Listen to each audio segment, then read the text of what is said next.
মহানগরের দায়িত্ব নেওয়ার পরে তিল তিল করে ঢাকা মহানগরকে সুসংগঠিত করেছে। সম্মানিত ভাইয়ের আমার, কোন চক্রীর রকম মহান আমিনুলের বিরুদ্ধে অপপ্রচার চালিয়ে তার কোনো ক্ষতি করতে পারবে না। এই ঢাকা মহানগরের যে মানুষ, সাধারণ জনগণ আমিনুল হক সাহেবকে গ্রহণ করে নিয়েছেন এবং তিনি এই জনপ্রিয়তা অর্জন করেছেন। এটি কোন এনসিবি নয়। আপনারা আমি আমার সামনে আমার মিডিয়া ভাইদেরকে বলি, এনসিবি কোন ছাত্র নয়, এনসিবি একটি দল, এটা রাজনৈতিক দল। বাংলাদেশে একটি চাঁদাবাজি রাজনৈতিক দল, যারা জন্ম থেকে চাঁদাবাজি দিয়ে শুরু হয়েছে, তারা বাংলাদেশের উপকারে আসতে পারে না। ঢাকা মানুষ যারা জনগণের উপকারে আসতে পারে না, সারা বাংলাদেশের মানুষ জনগণ তাদেরকে ধিক্কার দিচ্ছে। তাদের চাঁদাবাজি দল, তাদের কর্মকাণ্ডের দল, তারা আজকে জনগণের কাছে ধিক্কার খাচ্ছে। এই চাঁদাবাজটা এখন আপনার আওয়ামী লীগের নিষিদ্ধ সংগঠন ছাত্রলীগকে তারা পুনর্বাসন করছে। আমরা আবার বলতে চাই, ঢাকা শহরের সমস্ত জনগণকে সাথে নিয়ে এই চাঁদাবাজদেরকে আগামী দিনে আমরা জাতীয়বাদী দলের নেতৃত্বে এবং জনগণকে সাথে নিয়ে তাদেরকে রুখে দেবো ইনশাল্লাহ। এই বক্তব্য দিয়ে আমি আমার বক্তব্য শেষ করছি। আসসালামু আলাইকুম। এই পর্যায়ে বক্তব্য দিকে আসার জন্য আহ্বান জানাচ্ছে সাবেক কাউন্সিলর, বিএনপির অত্যন্ত নিবেদিত কর্মী, পার্শ্ববর্তী এলাকার সাবেক কাউন্সিলর ছিলেন জনাব ফেরদৌসী আহমেদ মিষ্টি।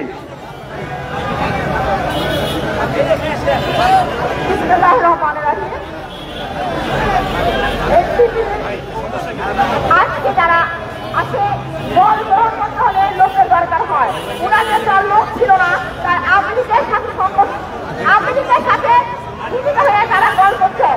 আমরা একটা কথাই বলতে চাই, বিএনপি কোনো উড়িয়ে এসে দল না, এটা এক থেকে শান্ত হয় না। আমরা আব্দুল ভাইয়ের যে অপমান দিচ্ছেন, এই অপমান থেকে কোনো লাভ হবে না।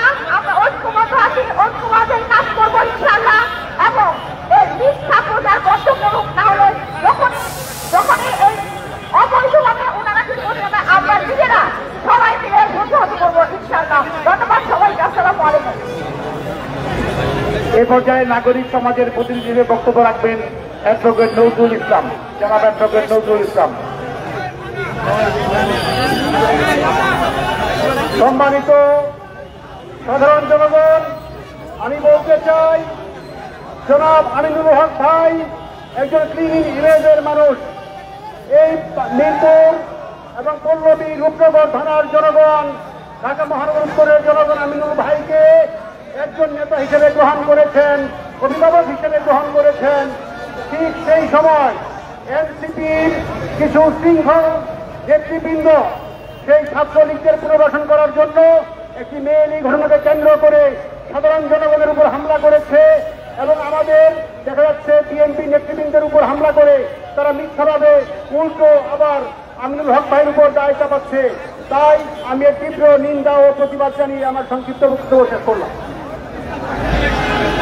এনসিপির মিথ্যা অপপ্রচার এবং দুর্নীতি সন্ত্রাসের বিরুদ্ধে আজকের এই নাগরিক সমাজের নেতৃবৃন্দের উপস্থিতিতে আজকের অনুষ্ঠানে এখন বক্তব্য নিয়ে আসছেন বাংলাদেশ জাতীয়বাদী ছাত্রদল তেজগাঁ কলেজের সাবেক নির্বাচিত ভিপি, ছাত্রদল ঢাকা মহানগর উত্তরের সাবেক সংগ্রামী সভাপতি, যুবদলের সভাপতি, বিএনপির যুগ্ম আহ্বায়ক, ঢাকা 18 আসনের বিএনপি মনোনীত প্রার্থী জনাব এস এম জাহাঙ্গীর হোসেন।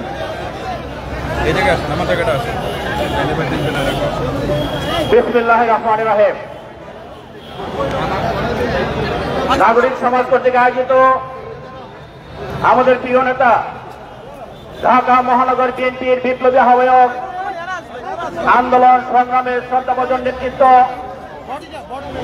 বাংলাদেশের রাজনীতিতে একজন উজ্জ্বল নক্ষত্র, যিনি বাংলাদেশের রাজনীতিতে আসার পূর্বেই নিজের জানান দিয়েছিলেন, নিজের পরিচয় দিয়েছেন, সাবজয়ী সাবেক ফুটবলার, সারা বাংলাদেশের মানুষের ঐক্যের প্রতীক, আমাদের প্রিয় নেতা দেশনেত্রী বেগম খালেদা জিয়ার অত্যন্ত বিশ্বস্ত, আমাদের প্রিয় নেতা বিএনপি ভারপ্রাপ্ত চেয়ারম্যান জনাব তারেক রহমানের আস্থাভাজন। ঢাকা শহরে আমরা যারা রাজনীতি করি, উত্তর দক্ষিণ নয়, ঢাকা শহরে 50টি থানা আছে।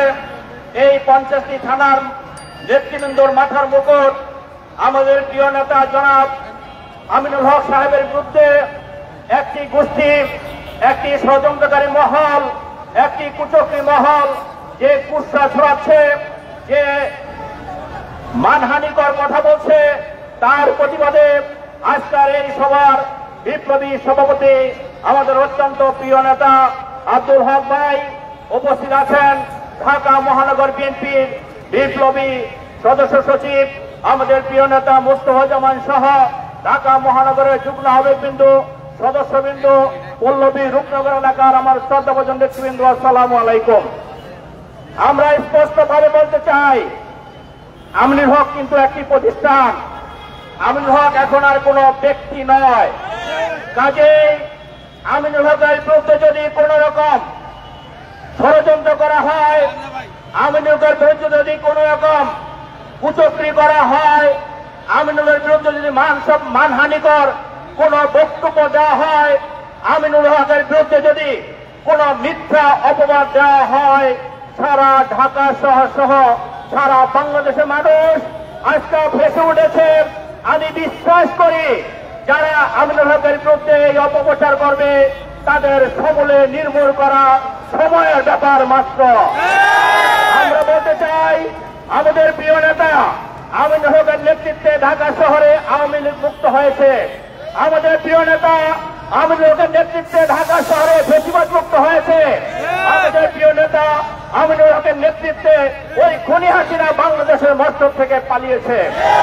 আমরা বিশ্বাস করি পার্টির ভারপ্রাপ্ত চেয়ারম্যান জনাব তারেক রহমান যে নেতৃত্ব দিচ্ছেন সারা বাংলাদেশে, তার যে সিপাহ সলার আছে তার ভিতরে আমিনুল হক একজন এবং অন্যতম। আমিনুল হকের বিরুদ্ধে যদি কোন রকম অপপ্রচার চালানো হয়, বিএনপির একজন নেতা কর্মীও বসে থাকবে না। আমিনুল হকের বিরুদ্ধে বলা মানে আমাদের বিএনপি পরিবারের বিরুদ্ধে বলা, আমিনুল হকের বিরুদ্ধে বলা মানে আমাদের বিএনপির বিরুদ্ধে বলা। কাজেই যারা এই সমস্ত কুচক্রি করছেন, যারা ষড়যন্ত্র করছেন, ষড়যন্ত্র করে মনে করেন ওই আমিনুল হকের জনপ্রিয়তায় স্থানিত হয়ে যারা মনে করেন যে আপনারা যদি ফেসবুকে দু একটি কলম লেখেন, আপনারা যদি সংবাদ সম্মেলনে দু একটি কথা বলেন, আমিনুল হক মাটির নিচে নেমে যাবে। বোকার স্বর্গে বাস করছেন। আমিনুল হক যদি 14 হাত গর্ত লোকে আমিনুল হককে বাংলাদেশ জাতীয় দলের নেতা কর্মীরা মাথায় তুলে রাখবে। আমি বলতে চাই, ভালো কাজ করার সুযোগ দেন, ভালো কাজকে অ্যাপ্রিসিয়েট করেন। কোন ব্যক্তি যদি খারাপ করে তার বিরুদ্ধে বলবেন, বলার অধিকার সবার আছে। এখানে সাংবাদিক ভাইরা আছে। আমিনুল হকের যে অবস্থান, আমিনুল হক যে ন্যায় নীতি নিয়ে কাজ করে, আমিনুল হক বিএনপির যে আস্থা নিয়ে কাজ করে, আমিনুল হকের কাছে এই ছোট ষড়যন্ত্র তুচ্ছ বলে আমি মনে করি। আমি যে ঘটনার আবির্ভাব হয়েছে সেটা বলতে চাই।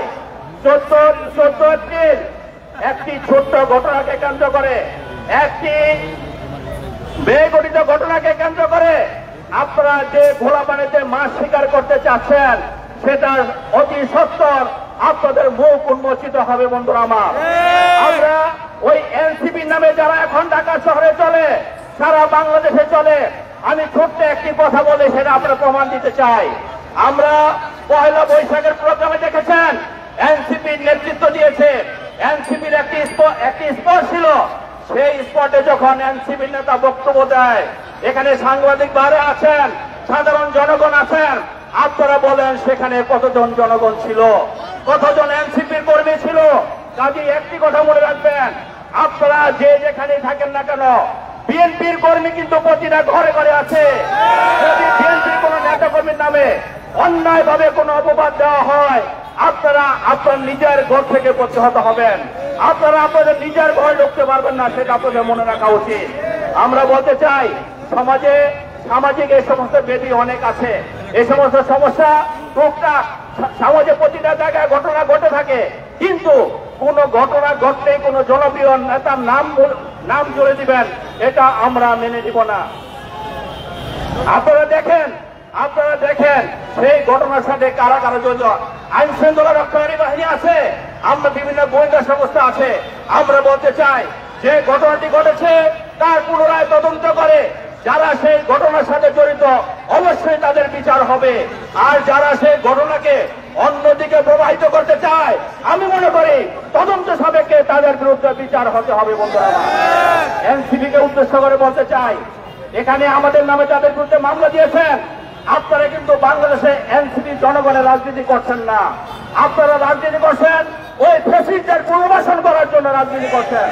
প্রতিটা জায়গায়, প্রতিটা মুহূর্তে, প্রতিটা এলাকায় আমরা দেখেছি এনসিপির নামে যারা কমিটিতে আছে, ম্যাক্সিমাম জায়গায় আওয়ামী লীগের অনেক বড় বড় নেতা, ওই ফ্যাসিস্টদের নেতারা আজকে আওয়ামী লীগ এনসিপির নেতা হিসেবে আবির্ভাব হয়ে নতুন করে মাঠে আসার চেষ্টা করছে। আমরা দেখেছি এনসিপির অনেক বড় বড় নেতা, এই যে জুলাই আগস্টে যে গণহত্যা হয়েছে, যে গণহত্যার যে গণহত্যার আসামি হয়েছে, সেই আসামিদেরকে পাশে রেখে আপনারা প্রোগ্রাম করেছেন। আপনারা আন্দোলন কি করবেন? আপনারা জুলাই আগস্টের হত্যাকাণ্ডকে আপনারা মানেন না। আমরা বলতে চাই, জুলাই আগস্টের ছাত্র জনতা হত্যাকারী যদি আপনার পাশে থাকে, তাহলে আপনি কিভাবে সেই জুলাই আগস্টের হত্যাকারী বিচার করবেন? কাজে আমরা বলতে চাই, এইভাবে যদি কোন জুলাই আগস্টের হত্যাকারীদের, দেশে অরাজক পরিস্থিতি সৃষ্টিকারীদেরকে যদি আপনারা পাশে রেখে এনসিপি বড় হতে চান, বাংলাদেশের মানুষ আপনাদেরকে প্রতিহত করবে, কোনোভাবে বড় হতে দেবে না। আমি শুধু বলতে চাই, যাদের বিরুদ্ধে মামলা করা হয়েছে, আমি আবারও বলতে চাই, আমাদের কিছু নেতা কমিটির নামে মামলা করা হয়েছে। আমি মনে করি এটা উদ্দেশ্য প্রণোদিতভাবে করা হয়েছে। বিএনপি নেতা কর্মীর নামে যে মামলা করা হয়, তাহলে আমিনুল হকের বিরুদ্ধে কথা বলা যাবে, সেই কারণে এই মামলা করা হয়েছে।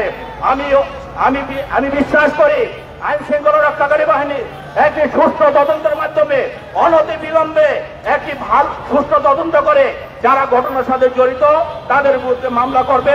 কিন্তু এবং এই মামলা যারা অন্যদিকে প্রবাহিত করতে চাচ্ছে, ভিন্ন খাতে প্রবাহিত করতে চাচ্ছে, তাদের বিরুদ্ধে উল্টা মামলা করতে হবে। আমাদের বিএনপির কোন নেতাকর্মীকে মামলায় দিয়ে দিলে সেটা হালাল হয়ে গেল, সেটা আমরা মানি না, সেটা আমরা বিশ্বাস করি না।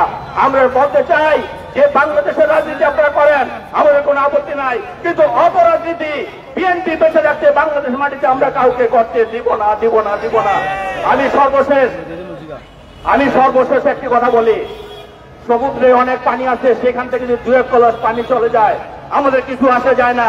তদরূপ আমিনুল হক জনগণের মাথার মুকুট, আমিনুল হকের বিরুদ্ধে 2-1টা ফেসবুকে ইস্তাহার দিয়ে আমিনুল হককে ধুলায় মিশিয়ে দিবেন, আমিনুল হকের মান সম্মান হানি করবেন, এটা চিন্তা করা বোকার স্বর্গে বসবাস করছেন। কাজে আমরা বিশ্বাস করি এই অপরাজনীতি থেকে আপনারা ফিরে আসবেন, জনগণের জন্য রাজনীতি করবেন, আমরা মানুষের জন্য রাজনীতি করি।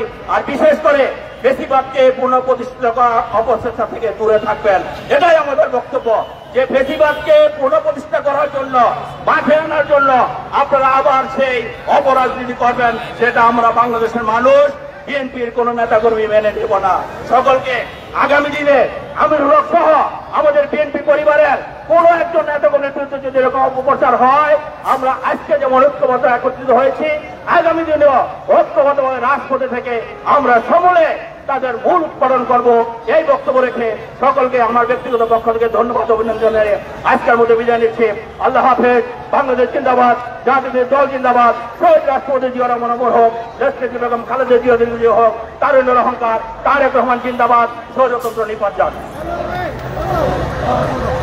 আজকের এই সংহতি সমাবেশে বাংলাদেশ জাতীয়তাবাদী ছাত্রদল ঢাকা মহানগর উত্তরের সংগ্রামী সাধারণ সম্পাদক লিপ্টনের নেতৃত্বে মিছিল এসেছে। আমরা মিছিলকারী বন্ধুদেরকে ধন্যবাদ জানাচ্ছি। আপনাদের ঢাকা মহানগর পশ্চিমের সাধারণ সম্পাদক আকরামের নেতৃত্বে মিছিল এসেছে, আমরা মিছিলকারী বন্ধুদেরকে স্বাগত জানাচ্ছি। প্রিয় নেতৃবৃন্দ, আজকের এই সমাবেশ থেকে আমরা বলতে চাই, আমাদের বাংলাদেশ জাতীয়তাবাদী দলের প্রত্যেকটি নেতা কর্মী শত শত মামলার আসামি ছিল ব্রিটিশ সরকারের আমলে। এনসিপির নামে ছাত্রলীগের সাংগঠনিক সম্পাদক মাহিন কর্তৃক দায়েরকৃত মিথ্যা মামলা প্রত্যাহারের দাবি জানাচ্ছে। আজকের এই সংহতি সমাবেশে সংহতি প্রকাশ করার জন্য এসছেন ঢাকা মহানগর উত্তর বিএনপির সংগ্রামী সদস্য